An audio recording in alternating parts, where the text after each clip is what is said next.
Firstly, what do you make of Ban Ki-moon's comments that the weapons being used against civilians in Aleppo could amount to a war crime? It's an incredibly strong statement and in line with this unprecedented attack from the air in a heavily populated area, which is Eastern Aleppo.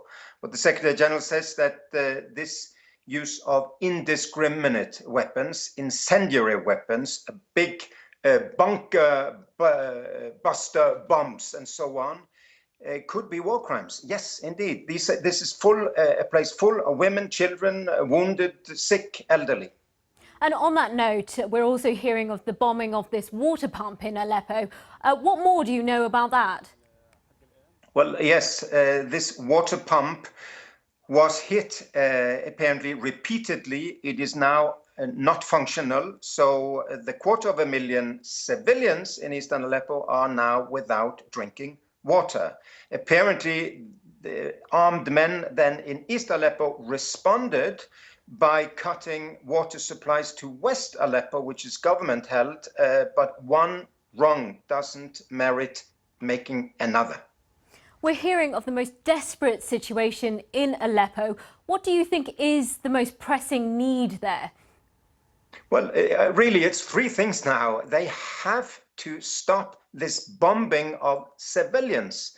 There has to be a cessation of hostilities again, and here we need US and Russian leadership. Russia is bombing apparently with the Syrian government. We need a cessation of hostilities for the sake of the civilians. Secondly, we need humanitarian access to Eastern Aleppo. We have dozens of trucks fully loaded, the UN, Red Cross, Red Crescent, non-governmental organizations that could go to these people tomorrow. But then we need access. We need also a pause in the fighting for that. And finally, of course, we need to come back to the political process.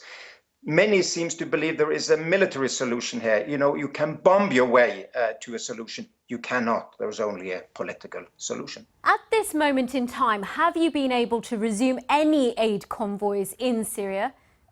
Yeah, well, paradoxically, today we were able to reach, courageous aid workers reached Al-Wer in Homs. It's one of the areas that has been besieged for very long, where the civilian population is in bad shape. We reached there tonight.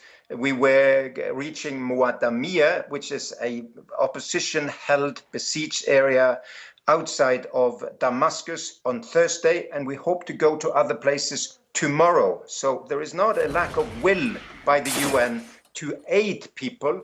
There is a lack of willingness of armed actors and their international sponsors to allow us to help the civilian population. Jan Egeland, Secretary General of the Norwegian Refugee Council, thank you very much for your time.